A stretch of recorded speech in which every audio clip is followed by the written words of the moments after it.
Hello, my dear students. Welcome in biology class of 12th, and today we are again going to start various biological theories related to evolution. हाँ, आज हम evolution की theory देखने वाले हैं, लेकिन उसके पहले एक लास्ट एविडेंस हमारा बचा हुआ है, एविडेंस ऑफ इवोल्यूशन का। ठीक है, तो एक एविडेंस मैं आपको बताने वाला था मॉर्फोलॉजी और एनाटॉमी से related evidences from morphology and anatomy. ठीक है, चलिए देखते हैं evidences from morphology। ठीक है, मॉर्फोलॉजी से कुछ एविडेंस देखेंगे हम, morphology and anatomy.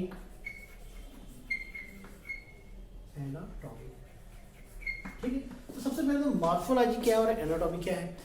Morphology is the branch of biology that deal with the study of external structure of an organism. ठीक है, बायोलॉजी की ऐसी ब्रांच जो क्या डील करती है, एक्सटर्नल स्ट्रक्चर डील करती है ऑर्गेनिज्म का, उसको हम मॉर्फोलॉजी कहते हैं।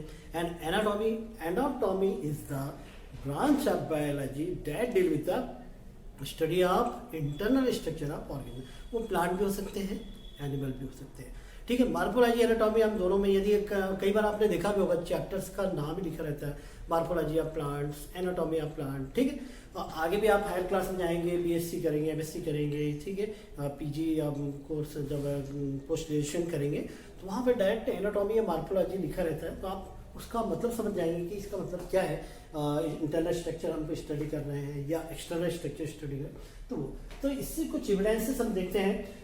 इससे रिलेटेड तीन टर्मिनोलॉजी है, वो देखते हैं हम। ठीक है, सबसे पहले हम देखेंगे होमोलॉगस ऑर्गन।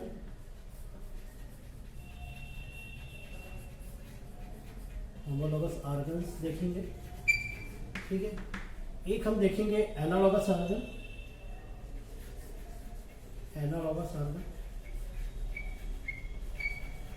और एक हम बात करेंगे इसी से रिलेटेड, वो है वेस्टिजियल ऑर्गन्स, इनके बारे में हम बात करेंगे। ठीक है, homologous organ, analogous organ and vestigial organ. ठीक है, तो ये जो तीन जो पॉइंट्स हैं बहुत ही इंपॉर्टेंट है, आपको याद रखना है तीनों पॉइंट्स को, और जरूर इनमें से क्वेश्चन बनते हैं, इनके एग्जाम्पल्स पूछे जाते हैं। ठीक है, एमसीक्यू में भी पूछे जा सकते हैं, कि ये आपको याद रखना है। ठीक है, तो what is mean by homologous organ. ठीक है, बहुत इंटरेस्टिंग है, बहुत मज़ेदार है। मज़ा आप मतलब ऐसा नहीं कि आपको सिर्फ रटना है, समझने से भी बहुत सी चीज़ें हमको पता चल जाती हैं, दिमाग में बैठ जाती हैं। तो सुनिए ध्यान से, और फिर आपको नोट भी कर लेना। Homologous organ, organs of different organism which are similar in their structure but differ in function या different in function। ठीक है, फिर से सुन लीजिए, या मैं नोट कर लेता हूँ, एक नोट कर लेता हूँ, तो बाकी की जरूरत नहीं पड़ेगी। Organs of different organism,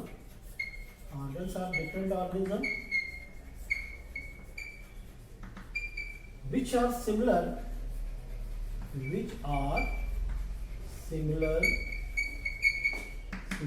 in their structure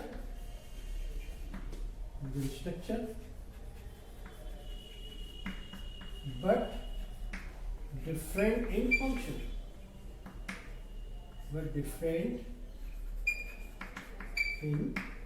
functions are known as homologous organ. बिल्कुल, क्या कहते हैं, होमोलॉगस ऑर्गन कहते हैं।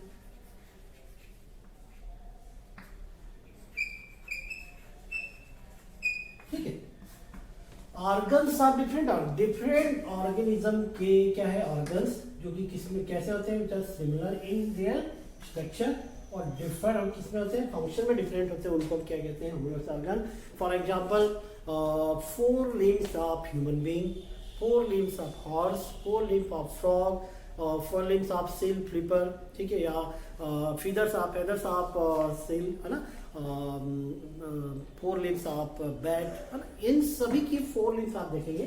क्या क्या एग्जांपल बताया मैंने, इसके एग्जांपल है 4 limbs of human being, of human, horse, frog, bat, ठीक है, सील, फ्लिपर, ये सभी के 4 लिम्स यदि आप देखें तो कुछ कॉमन स्ट्रक्चर इनमें दिखाई देते हैं। क्या कॉमन स्ट्रक्चर दिखाई देता है? इनमें कॉमन स्ट्रक्चर इस तरह दिखाई देता है कि ये इस तरह से एक ह्यूमेरस होता है, ये ह्यूमेरस हो गया, यहाँ से यहाँ तक वाला पार्ट ये ह्यूमेरस कहलाता है, ठीक है। फिर रेडियस अल्ना होता है, ये रेडियस अल्ना, फिर यहाँ पे कार्पस, फिर मेटाकार्पस, फिर फेलेंजेस। ये कॉमन स्ट्रक्चर सभी इन सभी ऑर्गेनिज्म में, मतलब ये सभी कॉमन स्ट्रक्चर किसमें होगा? ह्यूमन बीइंग में होगा। ह्यूमन बीइंग की 4 लिम्स में, हॉर्स की, फ्रॉग की, बैट की, सील, फ्लिपर, इन सभी में होगा, ठीक है। तो मतलब एक कॉमन स्ट्रक्चर सभी में ह्यूमेरस है, सभी में रेडियस अल्ना है, सभी में कार्पल्स है, सभी में मेटाकार्पस, सभी में फेलेंजेस है। तो ये जो बोन का स्ट्रक्चर रहेगा 4 लिम्स में वो सभी में कॉमन होता है, ठीक है। तो इनको कहते हैं होमोलॉगस ऑर्गन। तो ये प्रूव करते हैं कि जो ऑर्गेनिज्म है इनमें से इन सभी की ओरिजिन क्या हुई? कॉमन ओरिजिन हुई, ठीक है। कॉमन स्ट्रक्चर दिख रहे हैं सभी में, सिमिलर स्ट्रक्चर दिख रहे हैं, लेकिन फंक्शन सबके अलग अलग है। जैसे ह्यूमन बीइंग की 4 लिम्स किसी भी थिंग्स को पिकअप करने में काम आती है ना। हॉर्स की 4 लिम्स रनिंग में काम आती है, फ्रॉग की 4 लिम्स जंप करने में काम आती है, बैट की 4 लिम्स विंग्स में कन्वर्ट हो जाती है, तो वो फ्लाइट करने में काम आती है। तो ये इस तरह से सभी के फंक्शन अलग, लेकिन स्ट्रक्चर क्या है? सभी के सिमिलर है। तो such kind of organs are known as homologous organ, ठीक है।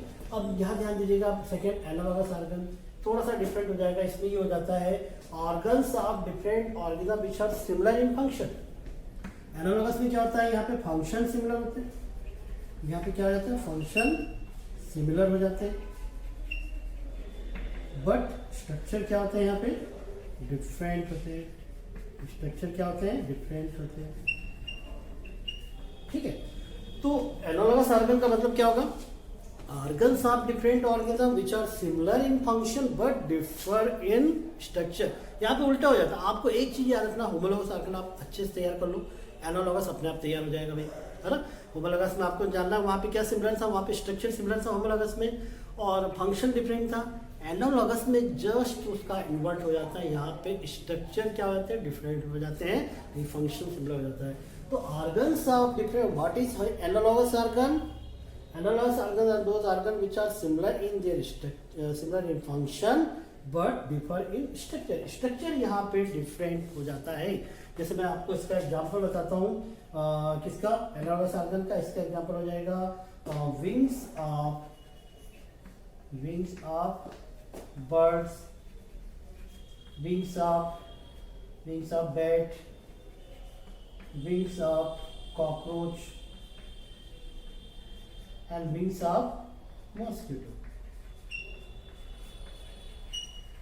अब आप जरा ध्यान दें, विंग्स ऑफ बर्ड्स, बर्ड्स की जो विंग, इन सभी का स्ट्रक्चर क्या है? सभी का स्ट्रक्चर डिफरेंट, सभी के विंग्स अलग अलग होंगे, डिफरेंट टाइप के होते हैं। Is it clear? बर्ड्स की विंग्स अलग रहेगी, बैट की विंग्स अलग रहेगी, कॉकरोच की विंग्स अलग रहेगी, और मॉस्किटो की विंग्स भी डिफरेंट होगी एक दूसरे से, है ना। आपने देखा है सभी के विंग्स देखे हुए। तो क्या डिफरेंस है यहाँ पे? मतलब स्ट्रक्चर क्या हुआ? सबका डिफरेंट हुआ, लेकिन फंक्शन क्या है? सबका कॉमन फंक्शन है, फ्लाइट करना, ठीक है। सभी उड़ने का काम करते हैं। ये विंग्स किस में हेल्प करते हैं? सभी को फ्लाइट करने, उड़ने में काम आते हैं। आ रहा समझ में आपको, है ना। तो यहाँ पे क्या हुआ? स्ट्रक्चर डिफरेंट है। कैसे डिफरेंट है भाई? बर्ड्स की जो विंग्स रहती है वो कैसी होती है? स्केलेटन जो रहता है, कंकाल बना रहता है, ठीक है। स्केलेटन बोन की बनी होती है, हड्डी की बनी होती है। बैट्स की विंग थोड़ी सी इसका अलग डिफरेंट स्ट्रक्चर रहता है, ठीक है। इसकी जो बर्ड्स की जो विंग्स है ये थोड़ी सी कैसी होती है? हॉलो होती है अंदर से, ताकि वो फ्लाइट कर सकते हैं हाइट तक। और बैट की विंग जो रहती विंग्स जो रहते हैं ये हॉलो नहीं होती, इसलिए ज़्यादा हाइट तक ये फ्लाइट नहीं कर पाते, उड़ नहीं पाते हैं। कॉकरोच की आपने देखे ये काइटिन की बनी होती है और बिल्कुल सिंपल स्ट्रक्चर होता है। और मॉस्किटो की बहुत हल्की लाइट काइटिन की लेयर होती है। तो मतलब सभी के विंग्स का स्ट्रक्चर अलग है ना, लेकिन सभी का कॉमन फंक्शन क्या है? फंक्शन क्या है? सभी के सिमिलर है। तो एनालॉगस ऑर्गन में फंक्शन सिमिलर होते हैं, स्ट्रक्चर डिफरेंट होते हैं। होमोलॉगस ऑर्गन में स्ट्रक्चर सिमिलर होते हैं लेकिन फंक्शन डिफरेंट होते हैं।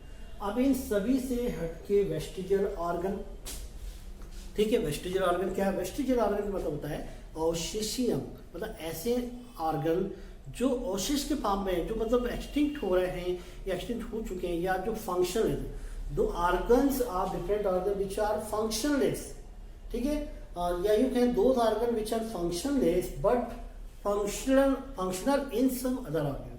ऐसे ऑर्गन जो किसी एक ऑर्गेनिज्म में क्या है, फंक्शनलेस है, लेकिन दूसरे में क्या हो, फंक्शनल, दूसरे में क्या है, फंक्शनल है। जैसे हमारी बॉडी में बहुत सारे वेस्टिजियल ऑर्गन है, हमारे विजडम टीथ है, हमारे टेल बोन है, ठीक है, हेयर भी हमारे विजडम उसमें आते हैं, किसमें, वेस्टिजियल ऑर्गन में आते हैं। तो हेयर हो गए, विजडम टीथ हो गए, एक्सटर्नल ईयर हो गया, ठीक है, टेल बोन हो गई हमारी, है ना, वर्मिफॉर्म अपेंडिक्स हो गई, ये सब हमारे वेस्टिजियल ऑर्गन है। तो ये हमारी बॉडी में क्या है, वेस्टिजियल फॉर्म में या फंक्शनलेस है, but it is functional in some other organism, ठीक है। ये दूसरे ऑर्गेनिज्म में क्या है, फंक्शनल है, ये आप ध्यान दीजिएगा, ठीक है। तो फिर से सुने जरा ध्यान से, वेस्टिजियल ऑर्गन का मतलब मैंने बताया अवशेषीय अंग, जो अवशिष्ट के फॉर्म में है, जो बिल्कुल एक्सटिंक्ट होने के फॉर्म में है, मतलब organ, those organ which are functionless but functional in some other organism. और इसका एग्जांपल है in human being wisdom teeth, मैं लिख देता हूं, ठीक है, वेस्टिजियल ऑर्गन के एग्जांपल लिख देता हूं मैं यहाँ पे आपको। इसका एग्जांपल है वेस्टिजियल ऑर्गन का, इसका एग्जांपल हो जाएगा विजडम टीथ, विजडम टीथ, ठीक है, टेल बोन, टेल बोन का नाम है कॉक्सिक्स बोन, टेल बोन कौन सी होती है, कॉक्सिक्स, ठीक है। फिर एक होती है हमारी वर्मिफॉर्म अपेंडिक्स, वर्मिफॉर्म अपेंडिक्स, ये भी वेस्टिजियल होती है, ठीक है। हमारे एक्सटर्नल ईयर जो होता है, एक्सटर्नल ईयर, और हमारी बॉडी में जो बॉडी हेयर जो रहते हैं, बॉडी हेयर जो रहते हैं, ये वेस्टिजियल ऑर्गन में। एक और होती है हमारे आईज में एक मेम्ब्रेन होती है, nictitating membrane, nictitating membrane, nictitating membrane, ये हमारी आईज में होती है। सभी ऑर्गन आप समझ रहे हैं कहाँ पे, विजडम टीथ जो होती है, अकलडार, हमने जब टीथ का स्ट्रक्चर 11th में पढ़ा था डाइजेस्टिव सिस्टम में, तो हमने अकलडार के बारे में पढ़ा था, इसको हम विजडम टीथ कहते हैं। और ये हमारे अपर जास और लोअर जास में लास्ट जो टीथ होते हैं, दो ऊपर दो नीचे, मतलब टोटल 4 टीथ, ये विजडम टीथ होते हैं। टोटल हमारे जैसे आपकी एज के बच्चों में 28 टीथ होते हैं, फिर 4 बाद में आते हैं, है ना, इसीलिए बोलते हैं अकल अब आ गई बोलते हैं, है ना, इसलिए शायद आपकी अपनी उम्र के बच्चों में थोड़ी अकल कम रहती है ना, सॉरी, है ना, मजाक कर रहा था। तो ये विजडम टीथ जो रहते हैं ये हमारे वेस्टिजियल ऑर्गन में आते हैं, और इनका ऑलरेडी फंक्शन दूसरे टीथ कर लेते हैं, तो इनकी ज़्यादा रिक्वायरमेंट ऐसी नहीं रहती कि ये नहीं रहेंगे तो काम नहीं होगा, है ना। तो इसके बाद टेल बोन, टेल बोन आपको मालूम है कि हमारे जो एंसेस्टर थे वो मंकी से, मालूम है आपको ना, तो जंप करना, पेड़ों में चढ़ना उतरना, तो उसके लिए जो टेल होती है वो 5th लिम्ब का काम करती है, मतलब उनकी बॉडी को बैलेंस करने का काम करती है, इसलिए वो टेल उनमें डेवलप होती है, क्योंकि उनको जंप करना रहता है एक ब्रांच से दूसरे ब्रांच में, एक ट्री से दूसरे ट्री में, तो उनमें डेवलप होती है, हमको जरूरत नहीं पड़ती है ना। उछल कूद इसलिए मना करते हैं कि बच्चों को भाई उछल कूद मत करो ना, नहीं तो टेल डेवलप हो जाएगी, ठीक है। तो ध्यान दीजिएगा। तो वर्मिफॉर्म अपेंडिक्स, थर्ड है वर्मिफॉर्म अपेंडिक्स। वर्मिफॉर्म अपेंडिक्स आपको मालूम है हमारी जो लार्ज इंटेस्टाइन होती है, वहाँ पे 10 to 13 सेंटीमीटर लॉन्ग एक ब्लाइंड ट्यूब होती है, जिसको वर्मिफॉर्म अपेंडिक्स कहते हैं। तो ये हमें ये फंक्शनल है, but it is functional in herbivorous animal such as cow, goat, deer, buffalo, उनमें डेवलप है। Why? Because it contain cellulolytic enzyme which digest cellulose। वो क्या करते हैं, सेलुलोज को डाइजेस्ट करते हैं, है ना। और ये सेलुलोज कहाँ होते हैं, जो लीफी फूड जो रहते हैं, आपको मालूम है हर्बिवोरस एनिमल लीफी फूड ही खाते हैं टोटल, वो भी अनकुक्ड, तो उनको डाइजेस्ट करने के लिए उस एंजाइम की जरूरत होती है, सेलुलोलाइटिक एंजाइम की, जो हमको नहीं पड़ती, क्योंकि हम कुक करके खाते हैं, ऑलरेडी हम पका के खाते हैं। वैसे भी हम लीफी फूड कभी खाते हैं, और जब खाते भी हैं तो पका के खाते हैं, उसकी हमको जरूरत नहीं होती। फिर एक्सटर्नल ईयर, हमारा जो एक्सटर्नल है जिसको हम पिन्ना भी बोलते हैं, इसको क्या बोलते हैं, पिन्ना के नाम से भी जाना जाता है एक्सटर्नल ईयर। इसका हमारा कोई काम ये नहीं भी रहेगी तो भी हमको हियरिंग प्रोसेस हम करेंगे, क्योंकि हियरिंग प्रोसेस जो होती है हमारे इंटरनल ईयर से होती है ना। ये भी आपने पढ़ा 11th में, अभी इस साल भी पढ़ा आपने। इसके बाद बॉडी है, बॉडी में जो हेयर है वो दूसरे एनिमल्स में फंक्शनल है, क्योंकि वो कपड़े तो पहनते ही नहीं, तो उनको ठंड लगती है, तो ठंड से बचने के लिए, टेम्परेचर को मैनेज करने के लिए उनकी बॉडी में हेयर रहते हैं। हमारी बॉडी में इसकी रिक्वायरमेंट नहीं रहती। निक्टिटेटिंग मेम्ब्रेन जो होती है ये हमारे आइज में या कॉर्नर में होती है। तो ये पहले हमारे जो एंसेस्टर थे उनमें डेवलप थी, क्योंकि ये क्या काम वर्क करती है, ट्रांसपेरेंट मेम्ब्रेन फॉर्म करती है, और ये ट्रांसपेरेंट मेम्ब्रेन जो एक्वेटिक एनिमल है उनमें डेवलप होती है। जैसे फिश में निक्टिटेटिंग मेम्ब्रेन डेवलप होती है ना। क्यों उनमें जरूरत होती है, क्योंकि वो वाटर में ही रहते हैं, एक्वेटिक एनिमल में तो वाटर में। तो आपने देखा होगा कोई भी फिश आँख बंद करके नहीं तैरती, स्विम करती है ना, उसकी आंखें खुली रहती है। और पानी क्यों नहीं जाता है, क्योंकि ये निक्टिटेटिंग मेम्ब्रेन है इसकी आइज में। और हम जब पानी में स्विम करते हैं तो कुछ गॉगल्स वगैरह आता है उसका, वो लगाते हैं, चश्मे लगाते हैं ना। तो ये निक्टिटेट ये ऑर्गन्स हमारी बॉडी में सब फंक्शनलेस है, लेकिन दूसरे एनिमल में डेवलप होते हैं। तो ये 3 मैंने आपको बताया, होमोलॉगस ऑर्गन, एनालॉगस और वेस्टिजियल ऑर्गन। ठीक है, तो एक बार फटाफट मैं रिवाइज करा देता हूँ। होमोलॉगस ऑर्गन का मतलब क्या, those organs of different organisms which are similar in their structure but different in their function। ठीक है, तो इनके होमोलॉगस ऑर्गन में स्ट्रक्चर सिमिलर होते हैं लेकिन फंक्शन डिफरेंट होते हैं। इसका एग्जांपल मैंने बताया 4 limbs of human being, horse, frog, bat, seal, flipper. ठीक है, analogous organs of different organism which are similar in function but different in structure। इसका एग्जांपल मैंने बताया, सभी की विंग्स बताया, मतलब विंग्स बर्ड्स को ले लेना, बैट की wing, cockroach wing, mosquito wing, सभी का फंक्शन कॉमन है, फ्लाइट करना, लेकिन स्ट्रक्चर सबके डिफरेंट हैं। ठीक है, तो होमोलॉगस एनालॉगस ऑर्गन में कोई एक आप अच्छे समझ लो, एच या ए जो भी आपको पहले रखना है उसको समझ लें। होमोलॉगस में स्ट्रक्चर सिमिलर है और एनालॉगस में फंक्शन सिमिलर है। ठीक है, इसके vestigial organ, those organ which are functionless in human being but functional in other organism. इन वेस्टिजियल ऑर्गन की हम बात करें ह्यूमन बीइंग में, तो ह्यूमन बीइंग में ये क्या है, नॉन फंक्शनल है but functional in some other organism, जिनको हम कहते हैं वेस्टिजियल ऑर्गन। बहुत सारे वेस्टिजियल ऑर्गन में रहता है wisdom teeth, tail bone, vermi appendix, external ear, body hair और निक्टिटेटिंग मेम्ब्रेन। ठीक है, बायोलॉजी लैब में इसके कुछ एक प्रोजेक्ट रखा हुआ है, एक चार्ट रखा हुआ है ना, बच्चों ने बनाया था उसको, बहुत ही अच्छा बनाया था। उसमें हम देखेंगे जब भी मौका लगेगा जाने का, तो है ना, वैसे देखा ही होगा आपने, मैंने पहले भी दिखाया हुआ है ना। तो ये आप जब भी आएंगे जरूर देखिएगा, है ना। तो ये बुक में भी देख सकते हैं, डायग्राम होंगे इनके। और ये थे, तो ये सब जितने भी एविडेंस मिलते हैं मॉर्फोलॉजी एनाटॉमी से, तो ये प्रूव करते हैं कि एक ऑर्गेनिज्म दूसरे ऑर्गेनिज्म से आया है या डेवलप हुआ है, और कॉम्प्लेक्स ऑर्गेनिज्म की ओरिजिन सिंपल ऑर्गेनिज्म से हुई है। यहाँ तक क्लियर हो गया आपको। ठीक है, इसके बाद ये तो एविडेंसेस सभी खत्म हो गए। मैंने आपको कई एविडेंस बताया, evidences from palaeontology, evidences from embryonic development, evidences from geographical distribution and evidences from connecting link, evidences from morphology and anatomy, ये सब आपने देख लिया। ठीक है, इसके बाद कुछ इवोल्यूशनरी कुछ थ्योरीज हैं, बहुत पॉपुलर थ्योरीज हैं। और इवोल्यूशन से रिलेटेड 2 साइंटिस्ट थे, 3 साइंटिस्ट मैं नाम लूँगा, 3-4 साइंटिस्ट हैं जो बहुत पॉपुलर थे। एक तो लेमार्क थे, एक थे डार्विन, एक ह्यूगो डिब्रीज, है ना, चार्ल्स वेलेस, ये कुछ साइंटिस्ट थे। तो इन्होंने अपनी थ्योरीज दी थी और बहुत पॉपुलर थ्योरीज हैं। आज सिर्फ हम थोड़ा सा एक जनरल डिस्कशन कर लेते हैं, फिर क्योंकि थ्योरीज भी काफ़ी बड़ी बड़ी हैं, पूरे एक लगभग पीरियड, आधा पीरियड तो लग ही जाएंगे एक थ्योरी में। जैसे एक हम देखेंगे लेमार्क थ्योरी। ठीक है, यहाँ मैं लिख देता हूँ कुछ थ्योरीज के नाम, बाद में देखेंगे। ठीक, कौन कौन सी थ्योरी हम देखने वाले हैं, ये इवोल्यूशनरी थ्योरी देखने वाले हैं। इवोल्यूशनरी थ्योरीज, कौन कौन सी थ्योरीज हम देखने वाले हैं। एक तो हम देखेंगे लेमार्क थ्योरी, लेमार्क थ्योरी हम देखेंगे। ठीक है, also known as theory of inheritance of acquired character, इसका एक और नाम है theory of inheritance of acquired character,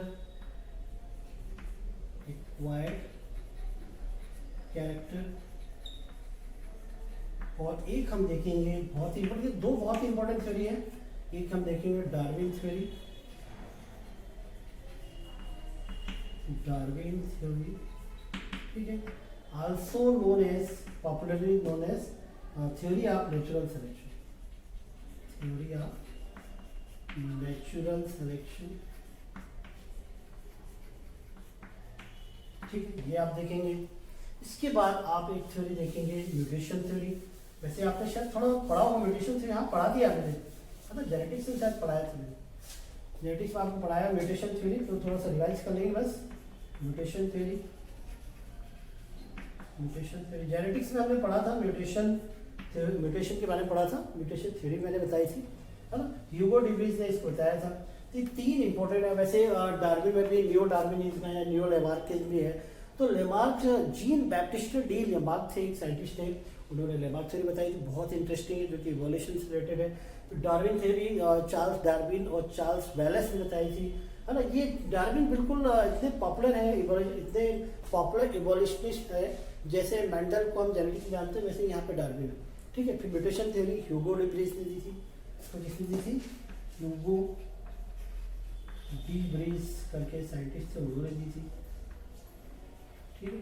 तो ये कुछ थ्योरीज हैं जो आगे देखने वाले हैं, और बहुत ही इंटरेस्टिंग और बहुत ही अच्छी थ्योरीज हैं जो पूछी भी जाती है एग्जाम में, इनको हमको तैयार करना रहेगा। तो आज हमने जो होमोलॉगस, एनालॉगस और वेस्टिजियल ऑर्गन, तीन ये जो देखे हैं, बहुत इंपॉर्टेंट क्वेश्चन थे, जरूर आते हैं और आप इनको जरूर तैयार करना। वैसे हालांकि आपने 10th में भी पढ़ा था, लेकिन अब तक भूल गए होंगे, तो आज ये जरूर पढ़िएगा, इसको नोट करिएगा और लिख के भी देखना है, ठीक है। तो मिलते हैं हम नेक्स्ट लेक्चर में। Okay, thank you.